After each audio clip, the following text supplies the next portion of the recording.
Halo guys, assalamualaikum warahmatullahi wabarakatuh. Terima kasih kalian sudah mengklik video ini dan udah mau like video ini dan udah mau subscribe channel Alif Komar ini. Kali ini aku mau membuat video tentang dakwah Wali Songo di tanah Jawa.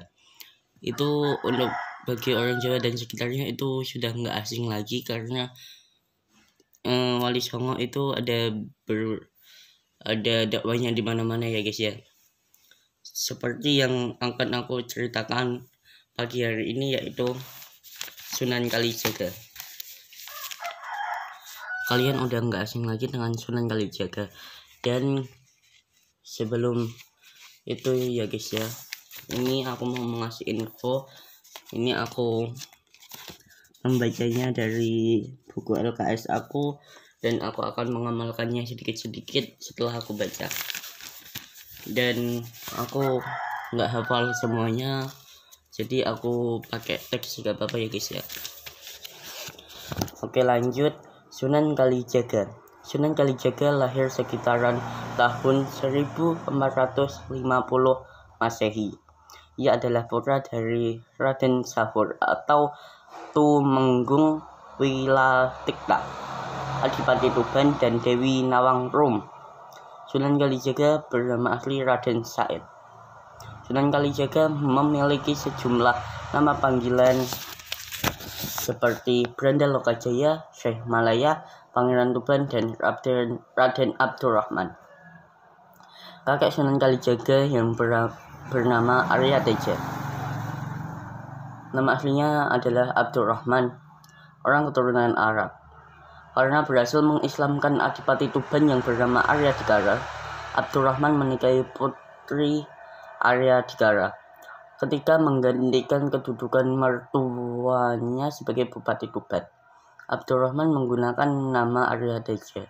Sunan Kalijaga merupakan salah satu dari murid Sunan Bonang. Setelah video ini, insya Allah aku akan membuat video tentang Wali Songo Sunan Bonang ya guys ya.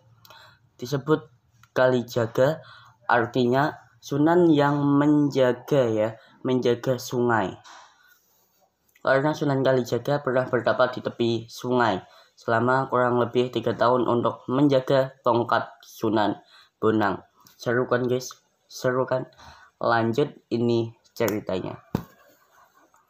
Sunan Kalijaga menikah dengan Dewi Sarah binti Maulana Ishak. Dari pernikahan tersebut, Sunan Kalijaga mempunyai 3 putra, yakni Raden Umar Said atau Sunan Muria, Dewi Rakayuh, dan Dewi Syafi'ah. Selain itu, Sunan Kalijaga juga menikah dengan Siti Zainab binti Sunan Gunung Jati yang dikaruniai 5 orang anak, yaitu Ratu Pembayun, 2 Nyai Ageng Panenggak, 3 Sunan Hadi, 4 Raden Abdurrahman, dan yang kelima Nyai Ageng Ngerang. Udah ya guys ya. Ini cerita Sunan Kalijaga ya guys ya. Ceritanya itu gini. Sunan Kalijaga bernama asli Raden Said. Merupakan putra dari Raden Sahur atau Tumenggung Wilatikta, Adipati Tuban, dan Dewi Nawangrum. Sebagai putra dari seorang adipati, tentu saja sejak kecil ia telah hidup serba dalam kemudahan. Namun hal itu tidak membuatnya senang. Dalam kehidupan sehari-hari, ia lebih suka bergaul dengan rakyat jelata daripada dengan kalangan bangsawan. Suatu hari, ia menemui keadaan rakyat yang sangat menderitanya guys ya. Namun masih diwajibkan membayar pajak. Melihat kondisi yang demikian, Raden Said atau Sunan Kalijaga tadi merasa sangat prihatin. Hatinya itu terbuka ya guys ya. Terbesit dalam hatinya untuk menolong rakyat tersebut. Secara diam-diam pada malam hari, ia mengambil bahan makanan pokok untuk upeti kerajaan Majapahit yang disimpan di gudang ayahnya. Kemudian dibagikan kepada rakyat miskin, rakyat jelata tadi. Hal itu dilakukan berkali-kali. Namun pada akhirnya aksinya diketahui prajurit ayahnya. Sebagai hukumannya, Raden Syahid dihukum cambuk 100 kali pada tangannya dan disekap beberapa hari. Setelah masa hukuman selesai, ia memutuskan meninggalkan kadipaten dan berkelana. Dia ingin merantau gitu ya guys ya. Sejak meninggalkan kadipaten, kebiasaan Raden Syahid merampok orang-orang kaya yang zalim dan membagikan hasil rampokannya kepada rakyat miskin terus berlanjut. Bahkan masyarakat menjulukinya dengan sebutan Brandal Lokajaya. Nah, itu tadi ya guys ya. Artinya Brandal Lokajaya yaitu perampok yang budiman. Pada suatu ketika, ia bertemu dengan seorang lelaki tua yang berbaju putih. Dalam pertemuan tersebut, lelaki tua tersebut memberikan wejangan bahwa membantu fakir miskin dengan barang hasil curian laksana orang mencuci pakaian dengan air kencing. Seperti kalian meminum air kencing kalian sendiri gitu ya guys. Seperti kalian itu orang yang gak berguna gitu, tapi dia sangat budiman. Ya guys ya, lanjut. Allah Maha Baik, hanya menerima amal dari barang yang baik atau halal. Oleh karena itu, jalan kebaikan tidak bisa ditempuh dengan jalan keburukan. Raden Syahid makin tercengang mendengar wejangan laki tua tersebut. Rasa malu mulai menghujam lubuk hatinya. Betapa keliru perbuatannya selama ini. Dipandangnya sekali lagi wajah laki tua itu, agung dan berwibawa, namun mencerminkan pribadi yang welas asih. Raden Syahid terdiam sejenak. Ia berjanji tidak akan merampok lagi. Namun beberapa saat kemudian laki tua tersebut telah menghilang secepat kilat. Kalian nggak bisa membayangkan ya guys ya, bertemu dengan lelaki tua dan sekejap saja lelaki tua tersebut hilang. Saya pernah mengunjungi makamnya Sunan Kalijaga, dan faktanya saya sih juga nggak memperhatikan dengan jelas ya. Kata guru saya itu di samping makam tersebut, makam Sunan Kalijaga tersebut ada sungai, ada kali.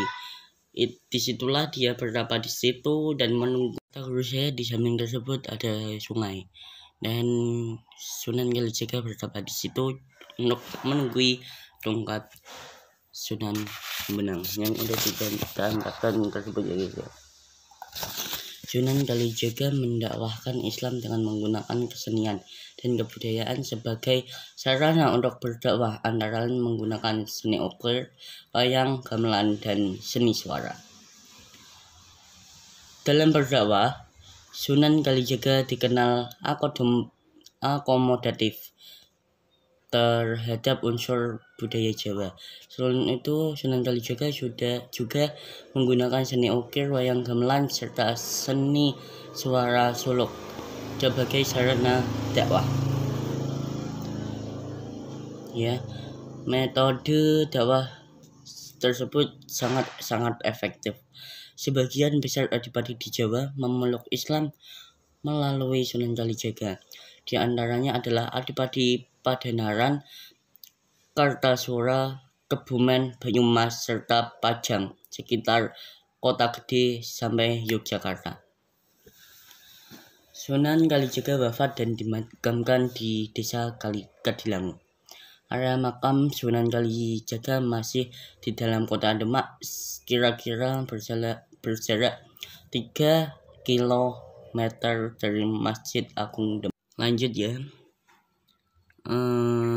Makam Sunan Kalijaga berada di dalam bangunan cungkup berdinding tembok dengan hiasan dinding terbuat dari kayu berukir. Adapun peninggalan dari Sunan Kalijaga adalah baju takwa, perayaan sekaten, grebek maulud, layang Kalimosodo, lakon wayang, petruk jadi raja, lanskap pusat kota berupa keraton, alun-alun. Selain itu, Sunan Kalijaga juga menciptakan tembang, diantaranya Ler Iler. Nah, saya akan menyanyikan Ler Iler ya guys ya. Bagi masyarakat Demak dan sekitarnya juga sudah nggak asing dengan Ler Iler ini. Ler Iler karya Sunan Kalijaga. Maaf kalau suaranya jelek ya. Boleh skip sampai beberapa menit, sampai kurang lebih 1-2 menit. Ler iler tandore wesumiler taijo royo tasenggoh teman dan nanyar caangon peneno blimbing kuwi lunyu peneno kanggo baso dodotiro dodot ira kumiter beda ing pinggir dondo mana jlumatana kanggo sebu mangko sore mumpung padang rembulane mumpung jembar kalangane sura iya, artinya yaitu bangunlah tanaman sudah bersemi, demikian menghijau bagaikan pengantin baru. Anak mengembala, panjatlah pohon belimbing itu. Biar licin dan susah, tetaplah kau panjat ya. Untuk membasuh pakaianmu terkoyak di bagian samping. Jahitlah, benahilah. Untuk menyongsong nanti sore ya. Mumpung bulan bersinar terang, mumpung banyak waktu luang, ayo soraklah dengan sorakan iya, dan iya. Adapun makna tembang Ler Iler ini sebagai berikut. Sebagai umat Islam hendaknya kita bekerja keras dan tidak malas agar kita berada dalam keterpurukan. Dengan bekerja keras dan tidak malas, maka kita akan menatap masa depan dengan optimis ya. Hati yang kita gembala atau pelihara hendaklah dijauhkan dari hawa nafsu. Untuk itu meskipun sedang susah, kita harus tetap melaksanakan rukun Islam untuk menyegarkan keimanan dan ketakwaan. Iman dan takwa kita sering berubah, bahkan terkoyak dan berlubang.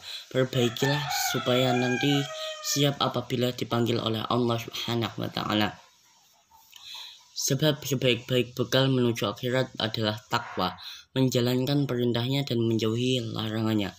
Mumpung kita masih sehat dan banyak waktu luang, dan jika ada orang yang mengingatkan, maka hendaklah kita menjawabnya dengan iya sebagai tanda setuju. Ya, demikian urutan Sunan Kalijaga dan beserta syair Ler-Ilernya. Untuk kalian yang mau mengkritik aku yang baik-baik aja ya, silahkan di kolom komentar di bawah.